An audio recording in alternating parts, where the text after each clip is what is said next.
अस्सलाम वालेकुम गाइस। तो हमारे घर में ना ईद पे पहले दिन कौन आएगा और हम कहाँ जाएंगे, ये चांद रात पे कौन आएगा, इसका जो फैसला है ना वो डिसाइड करते हैं जी मेरे अम्मी अब्बू।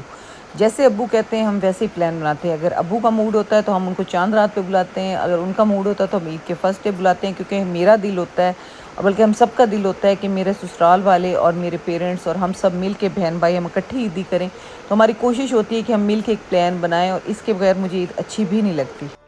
और आप सबको ना मेरे व्लॉग से अंदाज़ा भी होता होगा कि मेरे माशाल्लाह माशाल्लाह मेरा ससुराल, मेरे इन लॉज बहुत अच्छे हैं, मेरे पेरेंट्स, मेरे बहन भाई सब बहुत अच्छे हैं। और हमारे माशाल्लाह माशाल्लाह अल्लाह नज़र बद से बचाए, अल्लाह हर बुरी नज़र से महफूज रखे। बहुत अच्छे रिलेशन है और हम सबका दिल होता है कि हम इकट्ठे मिल के ईद इंजॉय करें।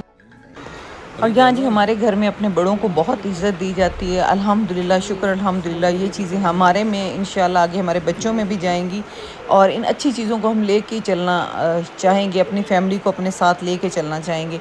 तो वही बात है कि बड़े डिसाइड करते हैं कि हमने अपनी ईद चांद रात किस तरह प्लान करनी है। और यहाँ पे ये बस छोटी सी एक मेरी शेयरिंग थी। ये कोई हरियल, कोई ये पता नहीं सब सी चीज़ है, और ये कोई तितर हैं, ये ना स्टफ़ हुए हुए थे। ये जब हम लोग लाहौर से वापस आ रहे थे ना, तो हमें मोटरवे पे रुके थे कुछ चीज़ें लेने की, तो वहाँ पे थे। यहाँ पे ना एक वो है तितरों का जोड़ा सा बना हुआ स्टफ़ हो, और उसकी प्राइस थी 9000। बाकी चीज़ें जो बड़ी थी उनकी इससे ज़्यादा प्राइस होगी। तो मैंने कहा चलें ये भी मैं आपके साथ शेयर करती जाऊँ। अस्सलाम वालेकुम everyone, welcome to another beautiful vlog. कैसे हैं आप सब? उम्मीद करती हूँ सब ठीक होंगे, घरों में खुश आबाद होंगे। और ये देखें जी, ये जो मज़ेदार पुलाव है ना मेरी प्यारी प्यारी बहनों, ये आंटी ने बना के भेजा है। आंटी बहुत मज़े के राइस बनाती हैं, और ये मटर पुलाव तो बस उनके अपने बड़े तरीके सिखाती हुई हैं, लेकिन उनके हाथ का टेस्ट तो किसी से मैच कर ही नहीं सकता। तो ये मज़े का पुलाव बनाया आंटी ने। और ये जो मज़ेदार बारबेक्यू आपको नज़र आ रहा है ना, जो मैरिनेट हुआ हुआ, ये जी मेरी अम्मी के घर से है। एसएस भाई जान ने भेजा है, उन्होंने बारबेक्यू को मैरिनेट किया ईद के लिए, तो उन्होंने मुझे टेस्ट कराने के लिए भेजा है पहले ही। और साथ में यहाँ पे उन्होंने भेजा चपली कबाब का मिसाला, जिसको हम कैसे बनाएंगे वो मैं आपको दिखाती हूँ। आज के व्लॉग में बहुत कुछ है दिखाने को। मैं अपनी फ्रेंड्स की ईदी तैयार कर रही हूँ, लेकिन अभी ये लाइट की अंधेरा है, और अभी इनमें काफ़ी कुछ रखना है। अभी चीज़ें पूरी नहीं है, कुछ चीज़ें बेकरी वगैरह से लेनी है, तो बस अभी मैं बस तैयारी कर रही हूँ। अभी जाती हूँ, अगर आज भेज सकी तो आज, अदरवाइज़ फिर चांद रात को। तो गाइस, ये जो मेरा व्लॉग है ना, इसको आप मेरा जो रमज़ान वाला व्लॉग ही काउंट करें, क्योंकि चांद रात जैसे कह रहे थे ईद होगी नहीं होगी, तो चांद रात हो ही गई। और मेरा दिल था कि मैं अपने पेरेंट्स को ना चांद रात को ही ना बुलाऊं खाने पे, या ईद से दूसरे दिन। तो अभी जा रही हूँ मैं ग्रॉसरी करने, घर की कुछ चीज़ें लेनी हैं, तो वो लेते हैं। थोड़ा बहुत सामान जो लेने वाला है वो ले लेते हैं, ताकि हम खाना शाना रेडी कर सकें उनके लिए। 1 kg कीमा करा देना, और इसी तरह 1 kg मुझे कम से कम बोनलेस भी बनवा दें। तो यहाँ जी हम ईद के लिए ग्रॉसरी करने आए हुए हैं, क्योंकि हो सकता है कि ईद के फर्स्ट डे वो लोग हमारी तरफ खाना खाएं, या हो सकता है हम उधर चले जाएं अम्मी लोगों की तरफ। तो यहाँ पे ग्रॉसरी करने आए मैं और मेरे हस्बैंड। काफ़ी कुछ लिया पड़ा, लेकिन गोश्त वगैरह लेने वाला था, कुछ जैसे बिस्किट्स वगैरह और कुछ और छोटी मोटी चीज़ें घर की, वो लेंगे हम और फिर घर चलते हैं। और आज कुछ जल्दी भी है गाइस, क्योंकि पीछे घर में मेरी नंद भी आ गई हैं, वो ईद हमारे साथ ही करेंगी। तो मेरी नंद भी आ चुकी हैं। यहाँ पे ये चीज़ ख़त्म थी, चीज़ मैं ले रही हूँ, चीज़ बॉल्स के लिए। पानी लेना, पानी पड़ा हुआ है बहुत, मिनरल वाटर। बस ये भी एक दिन के लिए तो जो सामान की ज़रूरत थी वो ले लिया, और जो जो चाहिए था, कुछ जो याद आ रहा था बस वो ले लिया। जो रह गया वो फिर गाड़ी आती जाती रहती है, वो लोग फिर ले आएंगे। यहाँ ये गोश्त वगैरह भी कुछ ले लिया, कुछ मटन, कुछ चिकन, और बस अच्छा खासा बिल बन गया इस थोड़े से सामान पे। ये देखें, यही कुछ शॉपर हैं, और इतना ये गोश्त से हट के सिर्फ 18-19,000 ना सिर्फ इस सामान का बिल बना है, कि जो आपके सामने पड़ा है। और इसमें कोई ऐसी ख़ास चीज़ नहीं, सिवाय थोड़े बहुत बच्चों की चिप्स हैं इसके अंदर, ये बोतलें वगैरह हैं, और बस ये सामान है जो उठा के जा रहे हो। इतना बिल बन गया गोश्त के अलावा। आप सोचें कि 18-19,000 कहना आसान है। ये देखें जी, हम सामान लेके घर आ गए। गोश्त फ्रिज च रख, पहले ये बर्फ वाले पास रख, या नया गोश्त पहले चा बर्फ वाले पास बेशक इधर अंदर वाली फ्रिज रख जल्दी कर। बाकी फ्रूट तैयार टेबल तो कपड़ा मार वड्डे थे, ठीक है, तो कौन हर्ष है। तो यहाँ जी इफ्तारी में मैं बस जल्दी आके ना, एक तो यहाँ पे ये बना रही हूँ मैं, क्या कहते हैं, बन कबाब स्टाइल, वो क्या कहते हैं, बर्गर जो होते हैं, टिपिकल बर्गर जो होते हैं, जिसमें हम शामी कबाब रखते हैं, थोड़ा सा ये देखें ग्रीन चटनी, और साथ थोड़ा सा केचप, और साथ ये बंद गोभी और ऑमलेट। और बस ये मैं हल्का सा तवे पे सेक के साथ ये रख रही हूँ, ताकि मतलब जल्दी वाला। और खाने में और क्या बना है वो भी मैं आपको दिखाती हूँ। साथ आंटी ने बनाए बड़े मज़े के राइस, वो मैं आपको दिखाती हूँ। इस तरह और भी कुछ चीज़ें बनी मैं आपको दिखाती हूँ आज की इफ्तारी में। और साथ ही यहाँ पे जी जो मेरी बेटी है ना, वो अपने भाइयों को सरप्राइज़ दे रही हैं, उनके लिए कुछ तैयार कर रही हैं, वो भी मैं आपको दिखाती है। तो गाइस ये है मेरा 2 दिन का व्लॉग। तो ये इफ्तारी तो हमारी यहीं पे डन हो जाएगी, यानी इफ्तारी डन, सहरी डन, ये सारे अब डायलॉग और स्टेटस आपको देखने को नहीं मिलेंगे। तो बस ये यहाँ पे हो जाएगी। इसके साथ है जी नेक्स्ट डे 29 रमज़ान है। अब देखिए चांद रात बनती है कि नहीं बनती। तो बस ये है जी 29 रमज़ान, 29वां रोज़ा है और चांद रात हो सकती है आज और नहीं भी हो सकती, देखते हैं। और ये जी माली बाबा आ गए, माला बाबा नहीं माली बाबा आ गए और ये जी खुद ही आ जाते हैं। जब से हमने इनको रखा है ना लॉन की तरफ से ना, हम काफ़ी मेंटली रिलैक्स हैं। पहले हम इतनी केयर करते थे, हमसे हो ही नहीं रहती। अब ये आते हैं टाइम पे, घास कट करते हैं, पौधों को देखते हैं, नए पौधे लगाते हैं, मौसमी लगाते हैं, कटिंग करते हैं, तो बड़ी सहूलत रहती है। और आज ये आ गए हैं जी पहले ही और कर रहे हैं लॉन सेट।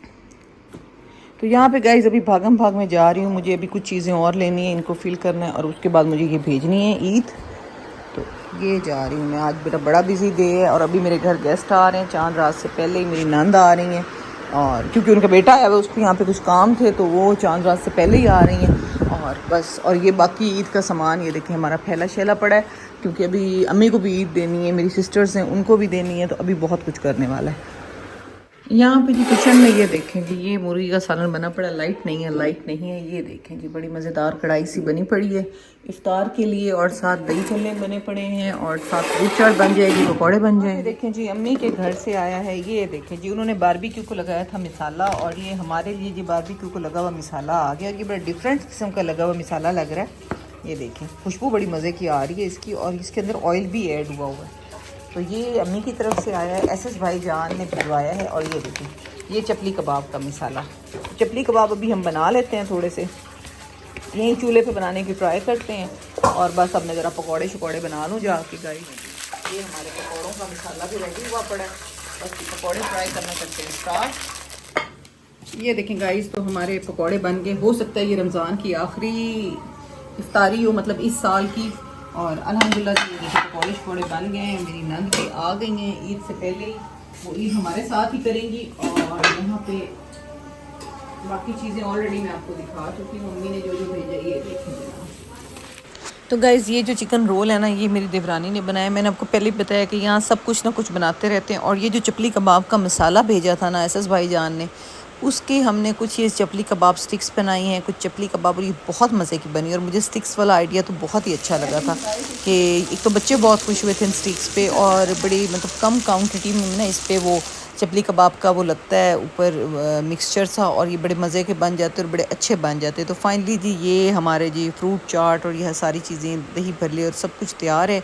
और बस अब रोज़ा हम लोग इफ्तार करेंगे और उसके बाद हम देखते हैं कि आज चांद रात होती है या अगला नेक्स्ट रोज़ा बनता है। बस अब वेट करते हैं और उसके बाद पता चलेगा कि हमारा क्या प्लान बनता है। पहले तो हमारा प्लान ये था, मेरा दिल ये था कि अगर आज चांद रात नहीं होती तो मैं कल अम्मी लोगों को, अपने बहन भाइयों को, सबको ना, और ससुराल वालों को चांद रात पे खाना दूँ, तो मतलब उनके लिए मैं खाना तैयार करूँ। लेकिन अगर आज चांद रात नहीं होती तो फिर इंशाल्लाह कल का प्लान देखते हैं क्या बनता है। हम उनकी तरफ जाते हैं या वो हमारी तरफ पहले आते हैं, ये डिसाइड करेंगे जी मेरे अब्बू जी, क्योंकि जैसे अब्बू कहेंगे हम वैसे ही करेंगे। अब्बू के मूड पे होता है डिसाइड कि वो कहेंगे कि वो पहले आना चाहते हैं तो फिर हम नहीं जाएंगे। अगर उन्होंने कहा कि नहीं आप लोग पहले आ जाओ, तो फिर हम सब विद माय ससुराल, ऑल माय ससुराल फैमिली, हम सब जाएंगे। और यहाँ पे जी अभी अम्मी की ईद भी हमने तैयार करनी है, बहनों की ईद भी तैयार करनी है, और जो मेरी बेटियाँ हैं वो अपने भाइयों के लिए तैयार कर रही हैं। इस दफ़ा हमने सोचा है कि ये बच्चों में ये जेस्चर होना चाहिए कि बहनें भी अपने भाइयों को ईदी दें, बेशक भाई छोटे हों या बड़े हों, और जो भाई हैं वो भी दें।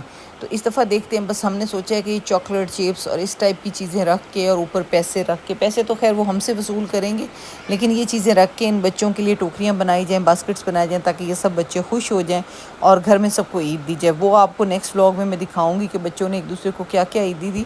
तो यहाँ पे फ़िलहाल हम बास्केट्स वगैरह बना रहे हैं, मतलब रोज़ा इफ्तार कर लिया, लेकिन बच्चों की चीज़ें अभी हम सेट करते फिर रहे हैं।